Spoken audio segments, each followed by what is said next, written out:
What's going on, everybody? Welcome back to another episode of my tutorial series. So in this episode, I'm going to be showing you guys how to make a really simple water elevator utilizing bubble streams with magma blocks and soul sand.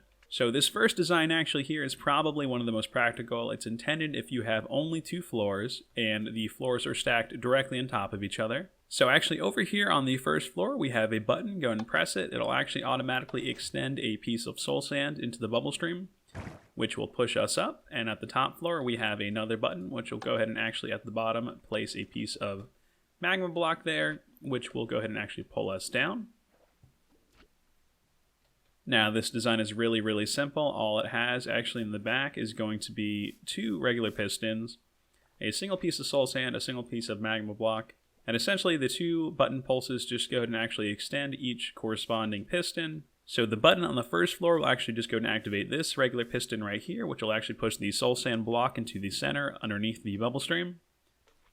And the top floor button will actually just go ahead and push the magma block into the center, making that actually pull us down with the bubble stream.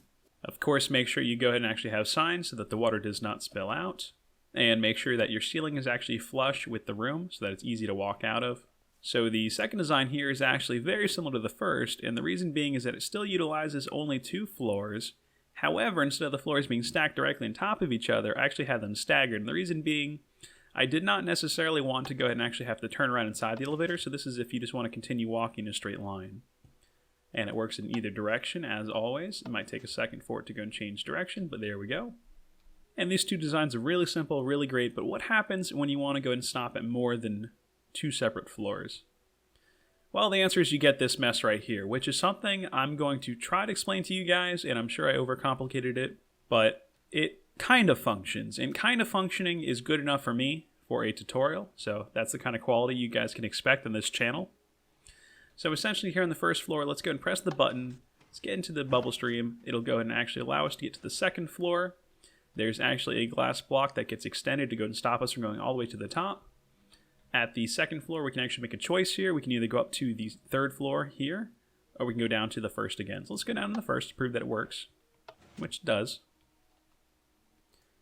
Let's go and actually get back up to the second here, and let's go ahead and let's get up to the third, which we can. And just to prove that we can get down to the second again from the top, we can as well. All right, so it is functioning. Now, how does it work? Well, a lot of spaghetti redstone. And I'm sure quite a few things that are unnecessary, but I did them anyway. So when I was building this, there was one thing I need to figure out. And that was, did I want to stop at every floor on the way up and down? Or did I want to go and actually select a specific floor? Because you can build it both ways. I didn't want to have a big panel of buttons to choose each individual floor, and the spaghetti redstone would be even worse than this, I think. So, if you want to build this in your world and you feel like having a panel to select the exact floor, go ahead, be my guest, but I don't really feel like doing that. I think this is good enough. So again, down here we have a really simple block switcher with the magma block, the soul sand, and then the two regular pistons. This button over here will actually activate the soul sand to get pushed out, but then immediately after, it's actually going ahead and replacing it with the magma block. And the reason being, when you're at the top floor, it takes quite a long time for the actual bubble stream to change direction, so just want to make sure that it does that a little bit prematurely.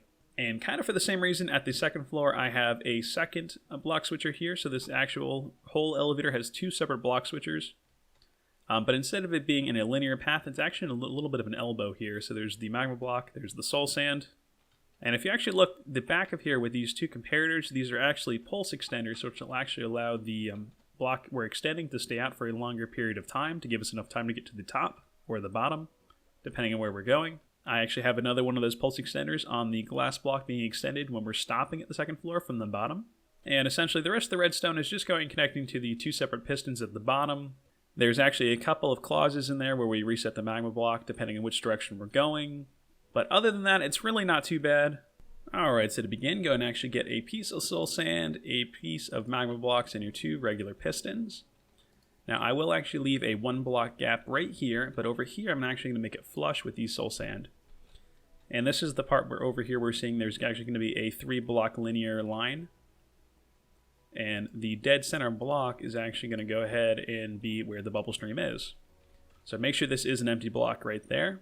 And then just go ahead and actually build a little bit of a platform. This would actually be the floor of your base. I'm going to go and actually wrap myself around here on the side. Pull that out a little bit. And then the rest of this, I'm actually going to go ahead and actually make glass. And once you actually have a 2-block gap, go ahead and cap it off. And then this is only going to be the part we actually extend up. Alright, so I actually got this up as high as I want. So what I'm going to do is just go ahead and pull this up a little bit over here on the sides. I'm actually going to pretend that this is the floor here. So we're going to replace those with our solid blocks. And you will actually want to make sure you cap this off so that there's only a 2-block gap, or else you're going to keep going up. And then just go ahead and actually build out your floor here. And again, this would be the second floor of your base. So if you already have a belt, don't worry. Just make sure that this is flush with it. Alright, at this point, go ahead and place our signs at the bottom like that. And again, at the top. Go ahead and actually place your water source blocks all the way up to the top. The source blocks are not necessary. Technically, they do good and work with running water, but I do notice it runs better with source blocks. And then at the bottom, go ahead and place a block here, a button there, and then just place some redstone there. And now that should function and actually push our soul sand in place and push us to the top, which it does. And then down on this side, go ahead and actually place a block there, a button here. And now we actually just need to connect that button down to that piston down there. So just spaghetti it down any way you want. As long as it gets there, it does not matter. Just keep in mind the 15-block limitation of redstone. So now at the top, we can go and we can actually change direction, which is awesome. And that is the basis of this water elevator. Now, of course, if you're going to make the second design, just go ahead and actually change the direction of the floor. The redstone doesn't change at all, but just go ahead and actually make this the exit and not this side. I do not really recommend you going and actually building this in your world, just because it's a little bit of a mess and it's kind of buggy here at times. But if you did want to go ahead and build this, I'm just going to quickly fly around so you guys can kind of see the redstone to try to recreate it. Alright guys, I know this episode was a little bit short, but that's going to be it for today. Thank you so much for watching. And remember, as always, if you guys did like this, please consider dropping a like. If you guys want to see more things like this, please consider subscribing. Follow me on social media, and actually consider becoming a Patreon if you like. So until next time, take care, and bye-bye.